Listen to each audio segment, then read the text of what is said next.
Okay mga kababayan, Chris Ulo po at welcome po rito sa ating YouTube channel.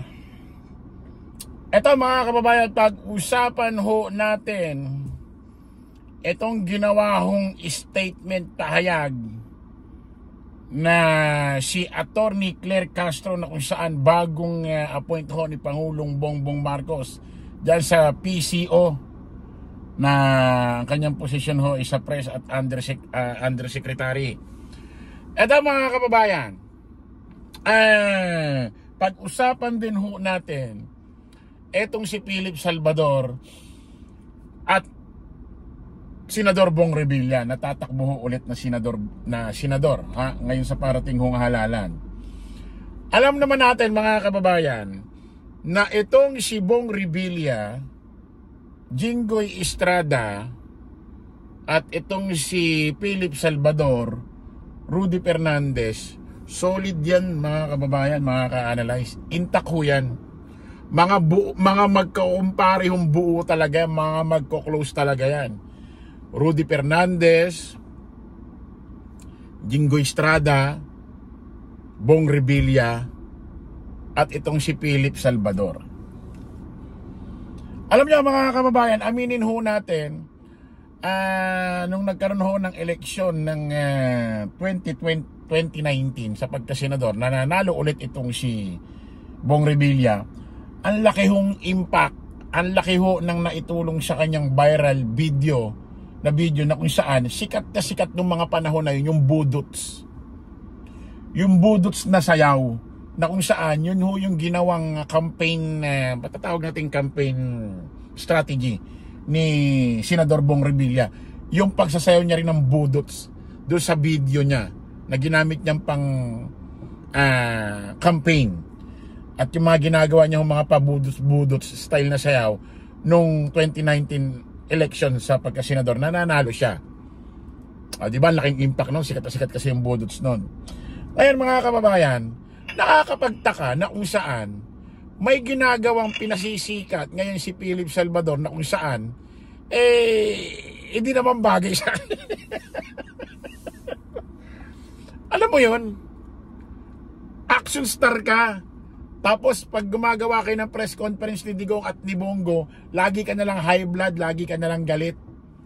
Tapos eto bigla ka nalang gagawa ng isang video na kunyari pasayaw-sayaw ka, na obvious na halatang halata naman na ginagaya niya yung strategy ni Bong Revilla, na kung saan yung yung budots ni Bong Revilla ng 2019 talagang nag-viral, trending. Malaki yung naitulong sa kanya nung panahon na yon, yung video yung sayo na budots na yon.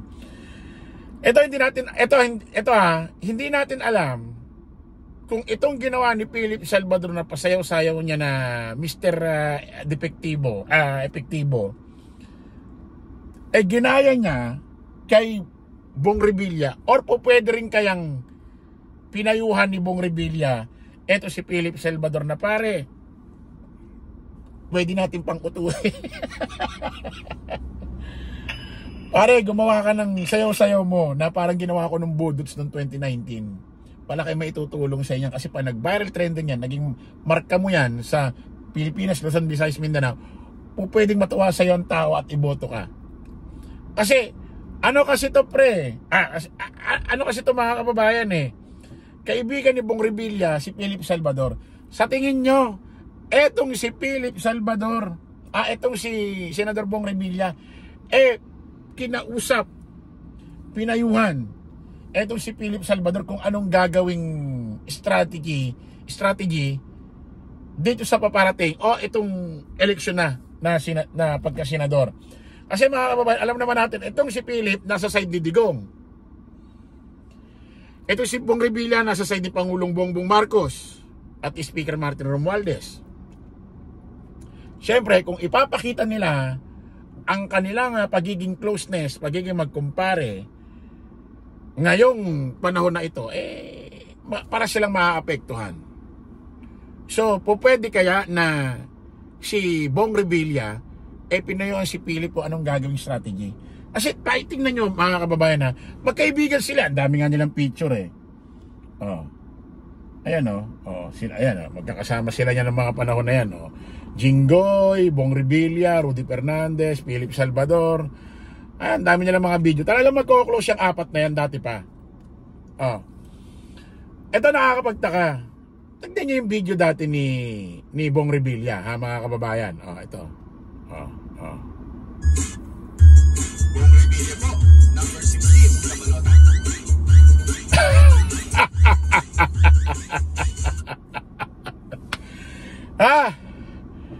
Ngayon naman, tignan nyo naman yung sayaw, strategy ni Philip Salvador.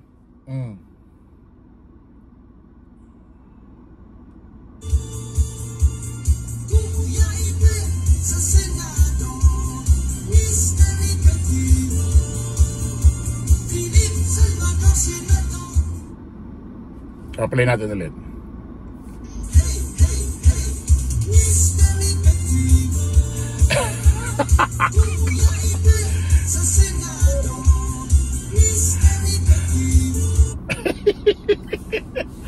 Grabe mga kababayan.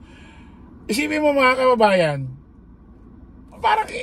parang masyadong obvious na kung saan etong si Bong Revilla mukhang pinayuhan ito si Philip kung anong gagawing strategy ngayong campaign na season, or ginaya talaga ni Philip Salvador ang strategy ni Bong Revilla.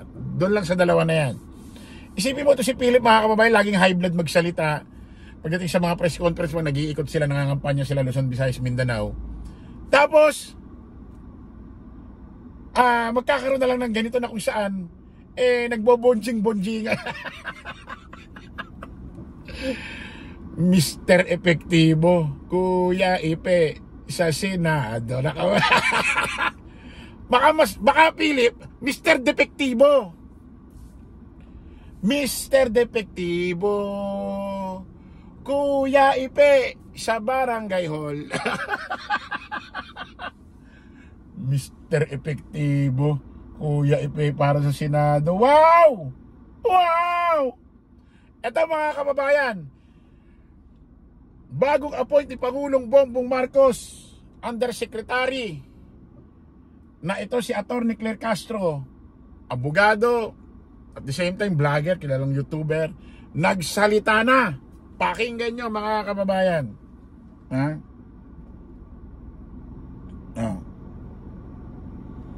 Saan na ba yun?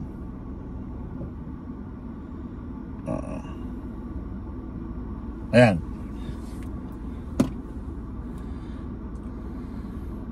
Eden Santos, 25. Good morning po, ma'am. Sabi niyo po kahapon ba yung unang harap niyo sa MPC, nalalabanan po natin ang fake news. And may mga sa post po ni former Senate President Juan Ponce Enrile, binabanggit niya yung mga fake news, yung mga kinakalat, lalo na sa SOCMED. Ano po?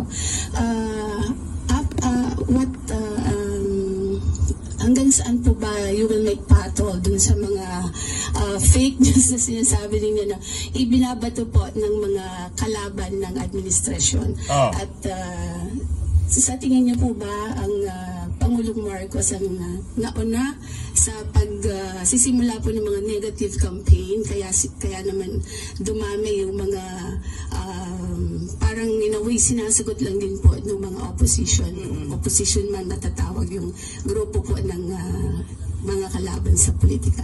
Unang-una po, thank you. Nice question. Unang-una po,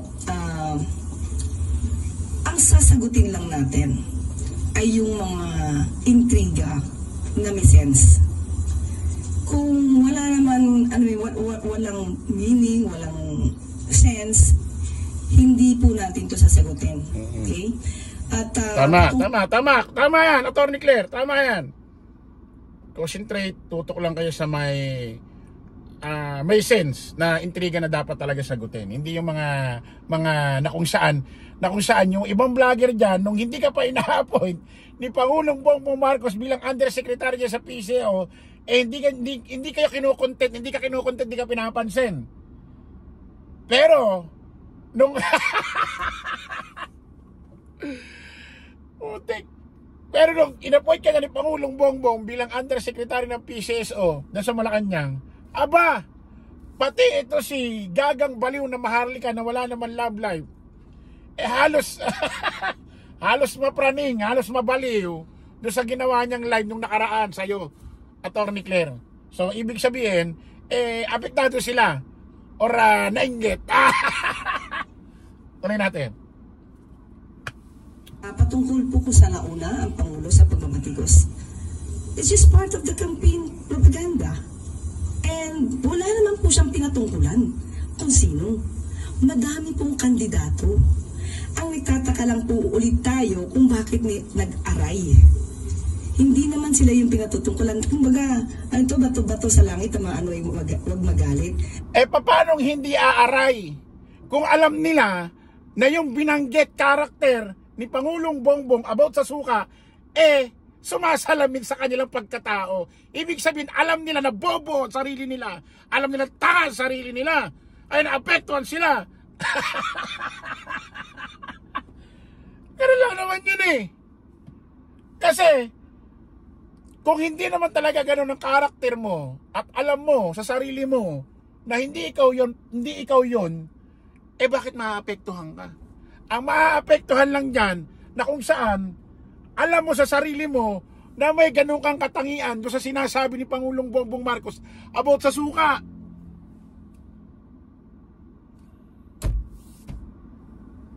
Diba? Kaya nasaktan, kaya nag-react. Alam niya sa sarili niya na, oops, ako yun Putik. Tuloy natin. Bakit may nagalit? May tinamaan ba? So, pag sinabi natin kasi, na pag sinabi natin nag-deliver ng suka, nagbumili lang ng suka, hindi naman ito literally na suka.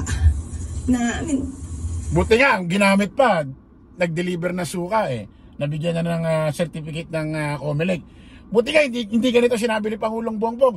Yung iba dyan, sumunod-sunod lang, tumayo lang at tumayo sa gilid, kaliwa, left and right, harap, likod, ni Digong. Tumakbo na ng senador. Sino pa yun? Di si Bongo. Ngayon, nung nanalo si Bongo, yung iba dyan, nag-ikot lang na nag-ikot si Bongo, sumama lang na sumama yung iba dyan na parang tuta, aso, askal. Lagi lang nasa likod, pag sa mga ini-interview, tatakbo na rin senador. Sino yun? Ay, di si Philip yun Baka sabihin si Philip. Puti hindi ko na sinabi. Ano lang to idiom. It's just an idiom. Na sinabi na, when we say nag-deliver ng suka, it means baguhan. Wala pang alam masyado sa politika o sa proseso. Hindi, Ma'am Attorney Claire Castro, Ma'am Undersecretary. Direct kayo muna, prangk kayo muna.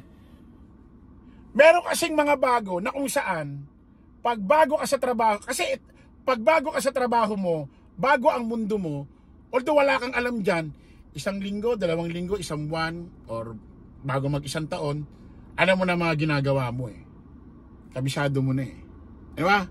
Kumbaga, habang tumatagal ka sa iyong trabaho, sa iyong ginagawa, dapat pasa ka ng pasa, patalino ka ng patalino.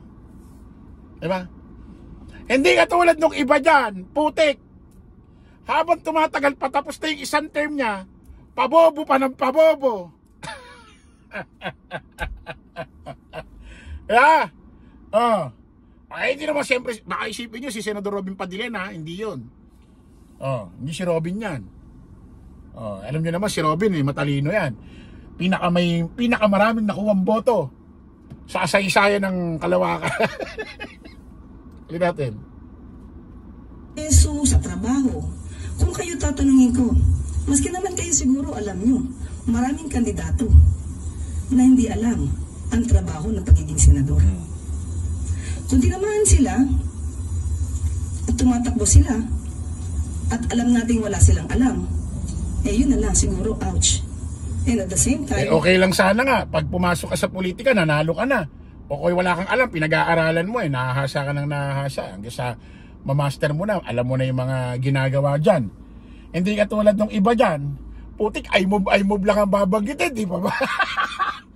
Putik, yun lang ang sasabihin mo, I move. Hindi mo pa makabisado, hindi mo pa magawa. Putik na yan. Di ba? Okay lang sana wala kang alam.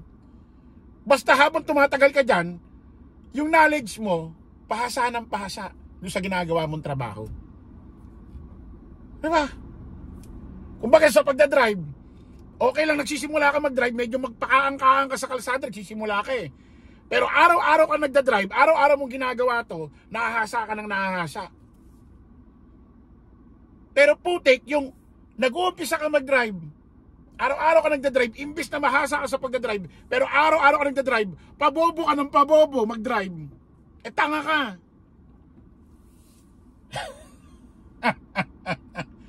Hindi ka tulad ng iba dyan, putik.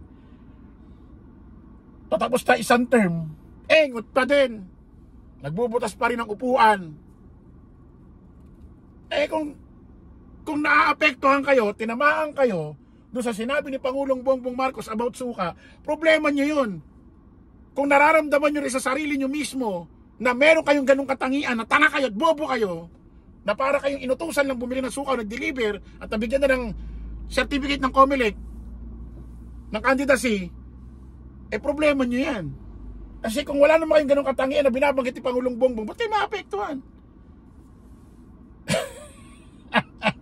Baka naman, alam mo, baka naman talaga naramdaman nyo na-ouch kayo dahil, oops, parang ako yun ah. Kasi alam ko tanga ko eh. Alam ko bobo ko eh. Alam ko na para lang pinabili ng suka, nag-deliver ng suka, tatakbo na akong senador eh. Eh baka gano'n naman talaga iniisip nyo sa sarili nyo.